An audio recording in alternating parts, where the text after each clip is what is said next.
Self-mastery contemplates sufficient control over the appetites to enable one to feed them what they need and withhold food not needed. Your viewpoint is both interesting and educational. Describe the details through which I may understand how and under what circumstances people overfeed the appetites. People overfeed the appetites. People overfeed the appetites.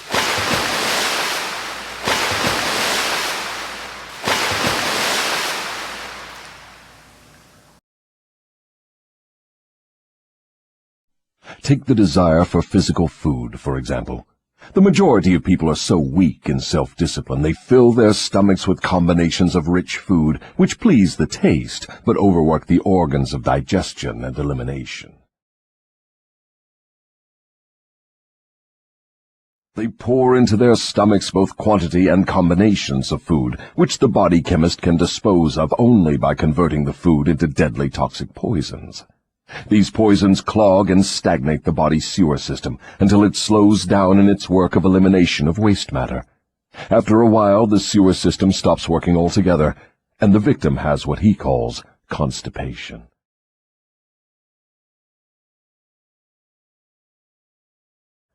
By that time, he is ready for the hospital. Auto-intoxication, or body sewer poisoning, takes the machinery of the brain and rolls it into something resembling a wad of putty.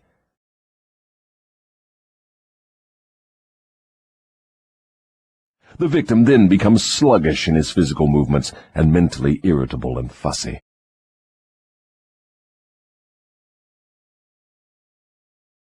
Only take one good look at and one bad smell of his sewer system, he would be ashamed to look himself in the face.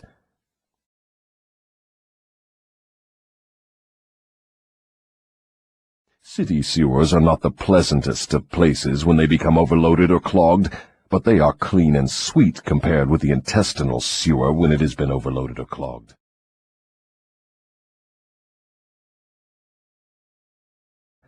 This is not a pretty story to be associated with the pleasant and necessary act of eating, but that is where it belongs, because overeating and wrong food combinations are the evils which cause auto-intoxication. People who eat wisely and keep their body sewers clean handicap me, because a clean body sewer generally means a sound body and a brain that functions properly. Imagine, if your imagination can be stretched that far, how any human being could move with definiteness of purpose with his body sewer filled with enough poison to kill 100 people if it were injected into their bloodstream directly.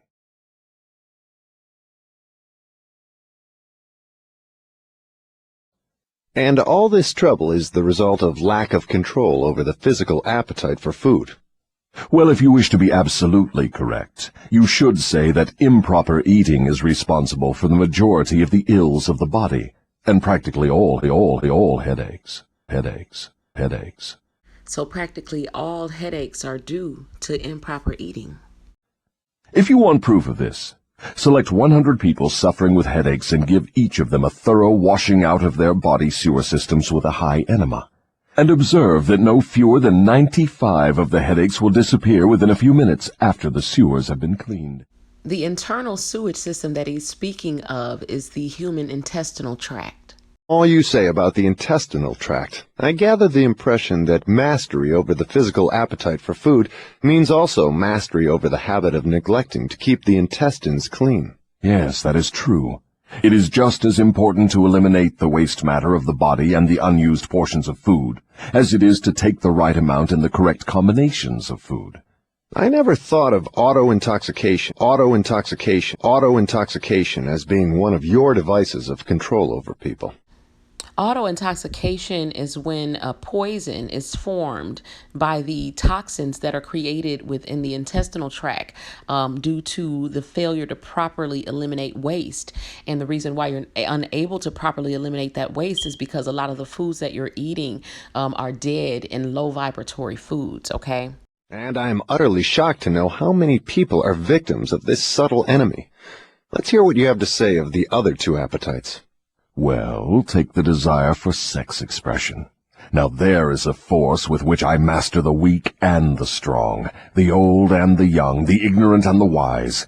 In fact, I master all who neglect to master sex. how can one master the emotion of sex? By the simple process of transmuting that emotion into some form of activity other than copulation.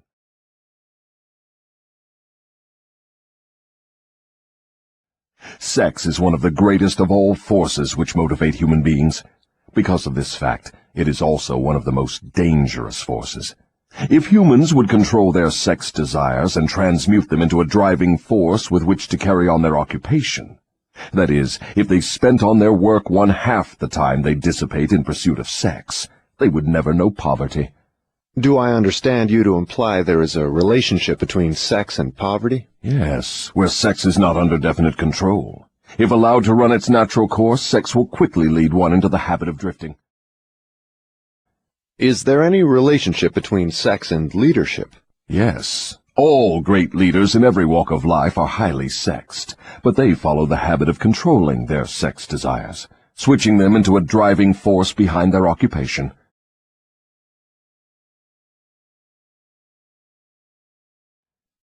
Is the habit of overindulgence in sex as dangerous as the habit of taking narcotics or liquor? There is no difference between these habits. Both lead to hypnotic control through the habit of drifting. Why does the world look upon sex as something vulgar? Because of the vulgar abuse people have made of this emotion. It is not sex that is vulgar. It is the individual who neglects or refuses to control and guide it. Do you mean by your statement that one should not indulge the desire for sex? No, I mean that sex, like all other forces available to man, should be understood, mastered, and made to serve man. The desire for sex expression is as natural as the desire for food. The desire can no more be killed than one can entirely stop a river from flowing. If the emotion of sex is shut off from the natural mode of expression, it will break out in some other, less desirable form, just as a river will, if dammed, break through and flow around the dam. The person who has self-discipline understands the emotion of sex, respects it, and learns to control and transmute it into constructive activities. Just what damage is there in overindulgence of sex? The greatest damage is that it depletes the source of man's greatest driving force, and wastes, without adequate compensation, man's creative energy. So overindulgence in sex is literally a waste of your life force energy. It dissipates energy needed by nature to maintain physical health. Sex is nature's most useful therapeutic force. It depletes the magnetic energy which is the source of an attractive, pleasing personality.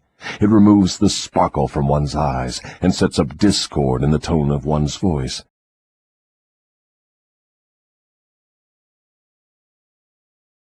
It destroys enthusiasm, subdues ambition, and leads inevitably to the habit of drifting on all subjects.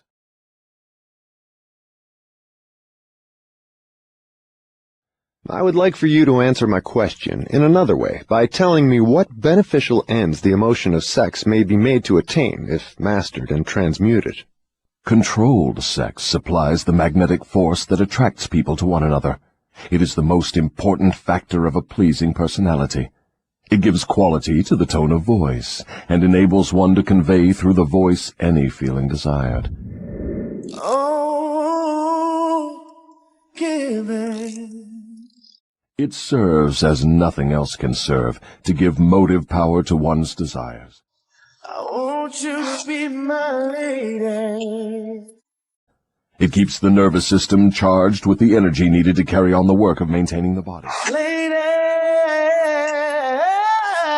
oh, baby. Sweet lady, would you be my sweet love for a lifetime? It sharpens the imagination and enables one to create useful ideas. It gives quickness and definiteness to one's physical and mental movements.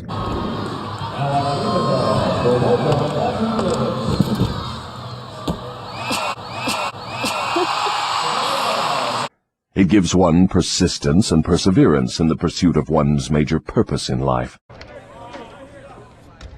Hi, Chris. Mr. Fromm, good to see you. Nice shirt. Thank you, sir. Chris. Hey, Jay. Chris, sit down, please. I thought I'd wear a shirt today. You know, being the last day and all. Well, thank you. Thank you. We appreciate that. But, wear one tomorrow, though, okay? Because tomorrow's going to be your first day. If you'd like to work here as a broker. Would you like that, Chris? Yes, sir. Good. We couldn't be happier. So, welcome. Was it as easy as it looked? No, sir. No, sir, it wasn't. Good luck, Chris. Thank you. Thank you. Thank you. Okay, sir. Oh, Chris. I almost forgot. Thank you.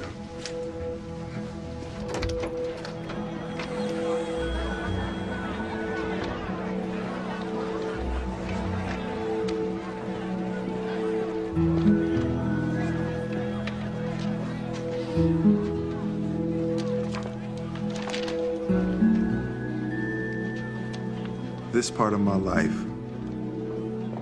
this little part,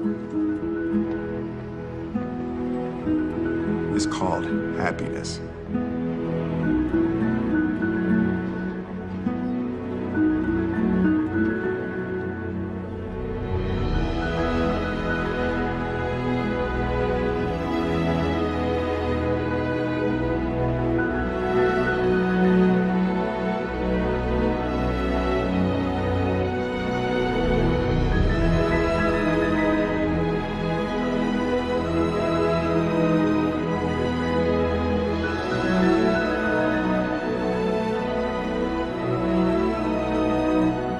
It is a great antidote for all fear. It gives one immunity against discouragement. It helps to master laziness and procrastination. It gives one physical and mental endurance while undergoing any form of opposition or defeat. He is the one.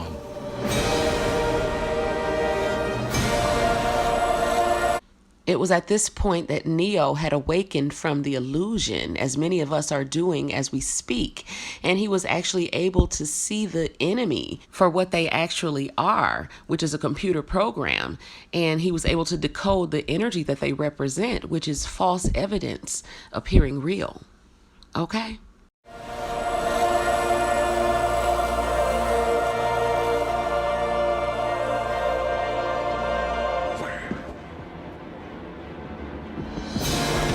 He is able to defeat them effortlessly now because he knows that all of their moves are programmed and therefore predictable.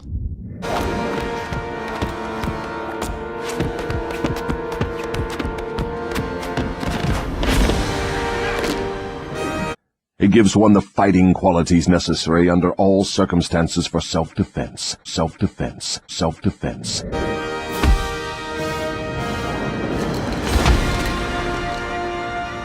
The purpose of this study is to arm you with the wisdom needed to predict the very programmed moves of the narcissist, thereby proving to you that they can be defeated without much effort.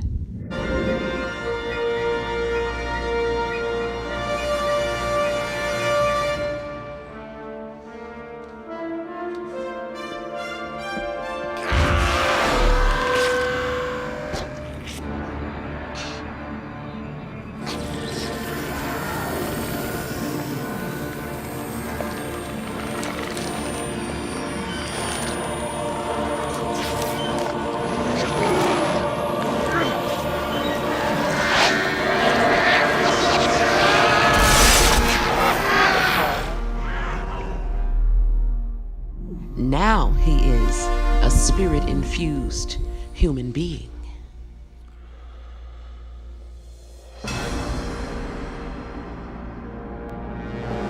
In brief, it makes winners. That smile on her face, I think, before she landed that Winners. time. Winners. Look at the jump off the table. Winners. Winners. Reaches for the ground, just a slight little hop once again. Winners. That's a 1/10 of a point hop. Winners. Winners. Winners. and not quitters. Are those all the advantages you claim for controlled sex energy? No, they are only some of the more important benefits it provides. Perhaps some will believe the greatest of all the virtues of sex is that it is nature's method of perpetuation of all living things. This alone should remove all thought that sex is vulgar. I gather from what you say that the emotion of sex is a virtue, not a fault. It is a virtue when controlled and directed to the attainment of desirable ends. Fault when neglected and permitted to lead to acts of lust. Why aren't these truths taught to children by their parents in the public schools? The neglect is due to ignorance of the real nature of sex. It is just as necessary in maintaining health for one to understand and properly use the emotion of sex as it is to keep the body's sewer system clean. Both subjects should be taught in all public schools and all homes where there are children. Wouldn't the majority of parents need instruction on the proper function and use of sex before they could intelligently teach their children? Yes, and so would the public school teachers. What relative position of importance would you give to the need for accurate knowledge on the subject of sex? It is next to the top of the list. There is but one thing of greater importance to human beings. That is accurate thought. Do I understand you to say that knowledge of the true functions of sex and ability to think accurately are the two things of greatest importance to mankind? That is what I intend you to understand. Knowledge of the true functions of sex and the ability to think accurately are the two greatest functions of mankind.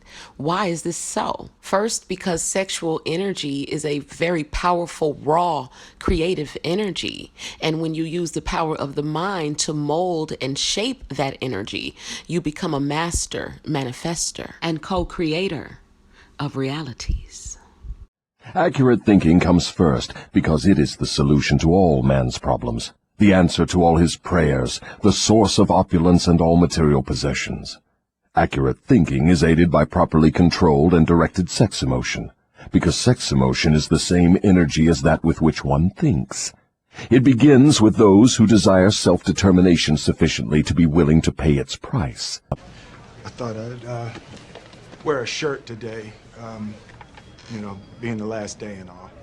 No one can be entirely free, spiritually, mentally, physically, and economically, without learning the art of accurate thinking. No one can learn to think accurately without including, as a part of the needed knowledge, information on the control of sex emotion through transmutation. It will be a great surprise to many people to learn there is so close a relationship between thinking and sex emotion. Whoa, ow, come on in here, Jesus. Tell us now about the third appetite, and let's see what it has to do with self-discipline. The habit of expressing loosely organized opinions is one of the most destructive of habits. So let's take a look at a live exhibit of uncontrolled sex emotion, thinking, and expressing loosely organized opinions. Check it out. I think that this is God showing Black people, Black Americans, bitch, that this is exactly why you ain't got what you need to motherfucking have. Its destructiveness consists in its tendency to influence people to guess instead of searching for the facts. Hosea, also known as Hosea. Come on in here, bitch. If you're from the hoe, if you're a hoe from the sea, bitch, say amen. The habit develops a grasshopper mind, one that jumps from one thing to another but never completes anything. Thou shalt be no priest to me. Seeing thou hast forgotten the law of thy God, I will also forget thy children. As they were increased, so they sinned against me. Therefore, I will change their glory into shame. Now, see, the Spirit of God talk about people that are out here procreating, having children, just to have fucking children when their generation have been cursed. Oh, see, y'all not ready for that. A lot of you motherfuckers out here having children, and you keep on doing it, girl, and you know that your spirit ain't right. Your spirit is broken. The daddy's spirit is broken. Y'all having children, now they broken. And you are talking about, we can't, no, ma'am. No, ma'am, girl. Let's not blame the world on your own damn desires, girl. You know about witchery and shit. We talk about witches now, these so-called witches now. We're not talking about you regular folks. We're talking about these so-called witches. I'm going to do a love spell. How many of you people out there that did love spells, how many people done work on their children being healed? being protected from perverts. Oh shit. See, but you ought to worry about getting some dick, and you worried about keeping friends and getting people to fucking like your ass, bitch. And the true people that's gonna like you, bitch, are your children. Those are the people you should be concerned about liking you as your fucking children, not your friends, not your family, not no man next door, not no man that you met at the grocery store or motherfucking the gas station. Your motherfucking children, girl, that's what you should be concerned about. Get on my damn nerve. Tony, we need to pass what China passed. 1 child per adult, bitch. If you have more than 1 child, bitch, your ass needs to be locked up.